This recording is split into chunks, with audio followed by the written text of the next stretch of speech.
आज उप नोडल स्तरीय 11 वर्षीय प्राथमिक स्तरीय खेलकूद प्रतियोगिता में इस रघुनाथपुरा स्कूल के अंदर विराजमान मंच पे तमाम अतिथिगण, हमारे साथ पीओ सर्कल में जितनी स्कूल हैं उनके तमाम प्रधानाध्यापक और जो टीम लेके आने वाले और यहाँ के स्थानीय ग्रामीण गांव से मेरे माता बहनें और इस विद्यालय के परिवार और ये इस कार्यक्रम को सफल करने वाले आयोजन समिति और आप सबने मिलके दिल की गहराई से आप सबने पूरे मंच पे विराजमान है उनका स्वागत और मेरा स्वागत करा, माला पहना के छापा बांध के। इसके लिए मेरी ओर से आप सबको, इस परिवार को सबको नमन करते हुए जोहार करना चाहूँगा। मैं मेरे से पहले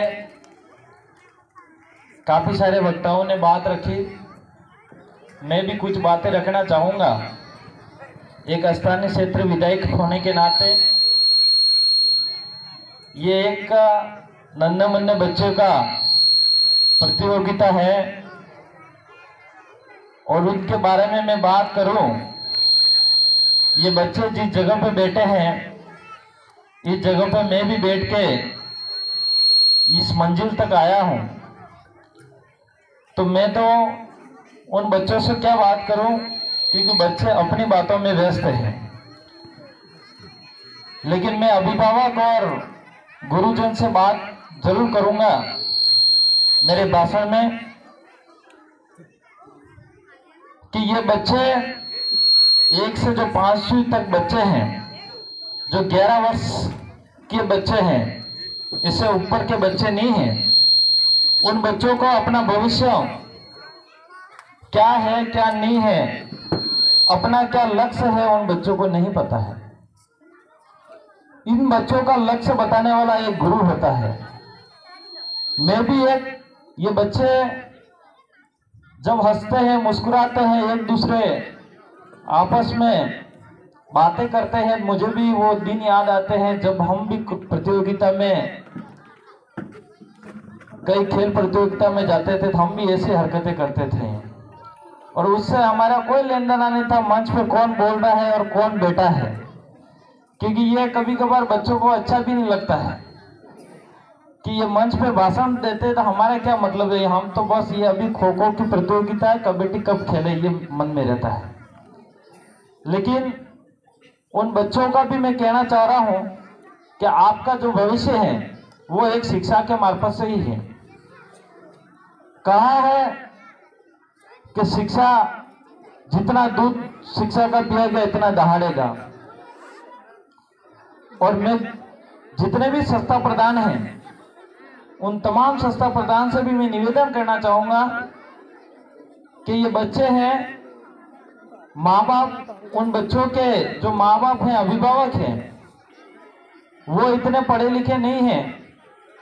कि उनके बच्चों के होमवर्क चेक कर सके और बच्चा कितनी शिक्षा स्कूल के अंदर प्राप्त कर रहा है नहीं कर रहा वो नहीं पता है।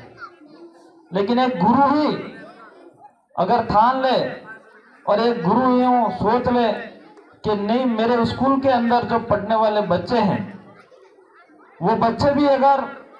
मेरे स्कूल में पढ़ने वाले बच्चे वो एक प्राइवेट स्कूल में पढ़ने वाले बच्चों का कंपटीशन करे, ऐसा अगर इस गुरु के अंदर हो जाए तो बहुत मुझे खुशी हो गई, ये मेरा मानना है। क्योंकि इस स्कूल के अंदर, प्राइमरी स्कूल में वही बच्चा पढ़ने आता है जो गांव का अंतिम घर हो और गांव का अंतिम विकास और आर्थिक रूप से कमजोर हो, वही घर का बच्चा इस स्कूल में पढ़ने के लिए आता है। और वो बच्चा अगर पढ़ लिख के आगे बढ़ जाएगा तो सबसे बड़ा अगर पुण्य मिलेगा तो वो गुरु को मिलेगा, ये मेरा मानना है। क्योंकि आज वो सब गुरु याद आते हैं हमें जो हमको पढ़ाने वाले हैं। मैं भी एक छोटी प्राइमरी स्कूल में, सरकारी स्कूल में भी पढ़ा हूँ, प्राइवेट स्कूल में भी पढ़ा हूँ। मैंने दोनों स्कूल की शिक्षा ली है एक प्राइवेट स्कूल की भी शिक्षा ली है और सरकारी स्कूल की भी शिक्षा ली है, तो दोनों सरकारी स्कूल और प्राइवेट स्कूल दोनों की भी मुझे अनुभव है कि सरकारी स्कूल में हमारे क्या दुख होते हैं और प्राइवेट स्कूलों के अंदर हमारा क्या सुख होता है। इसी के साथ में मेरे गांव से, ग्रामीण से जो मेरे बच्चों के अभिभावक और मेरे जो लोकप्रिय हैं, उनको भी मैं कहना चाह रहा हूं कि ये सरकारी में पढ़ने वाले बच्चे हैं और हमारे ही बच्चे, उस बच्चों के पीछे हम लोगों को सबसे ज्यादा ध्यान देना पड़ेगा। गुरुजी,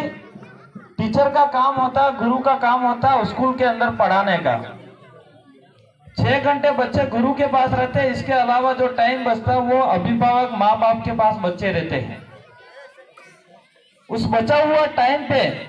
उस बच्चों को किस तरह से ध्यान रखते हुए अपने माँ बाप को ध्यान रखना पड़ेगा।